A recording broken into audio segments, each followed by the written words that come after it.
Hi, this is Lisa from the SWAMS mental health team. Recently, we asked the community to participate in a mental health question and answer. The questions featured in this video series were sent in and asked by members of the community. We would like to thank everyone who sent in a question for us to answer.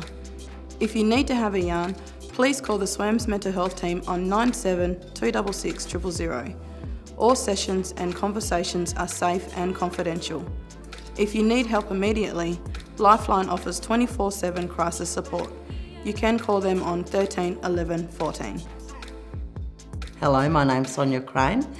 I'm a counsellor at SWAMS. I've worked in Aboriginal mental health for about 10 years. Part of my role is individual therapeutic counselling, but also couples counselling and family therapy. I also support SWAMS clients in going to other stakeholders like Department of Child Protection, Accord West, victim support, court. So we sort of extend further into the community. It's just meeting people where they're at. So mainly I work around family and domestic violence, more increasingly methamphetamine use and referral to rehab. And just generally, it's interesting that we've had an increase, I think, in supporting older middle-aged men with counselling. And yeah, that's pretty much it. What help is available for young mums who have left because of violence?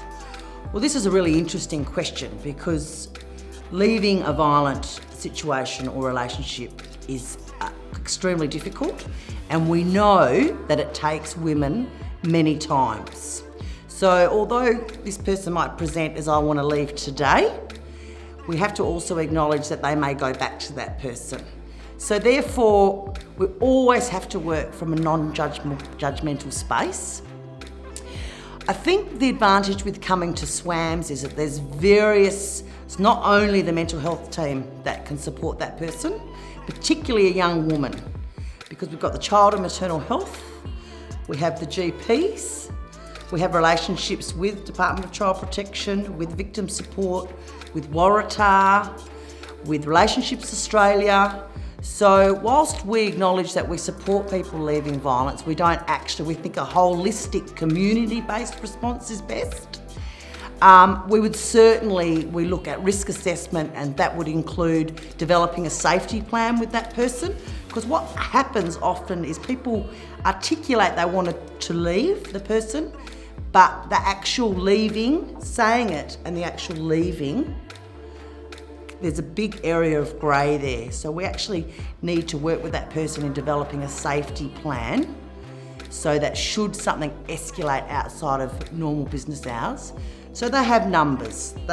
We would set up a welfare check with the police.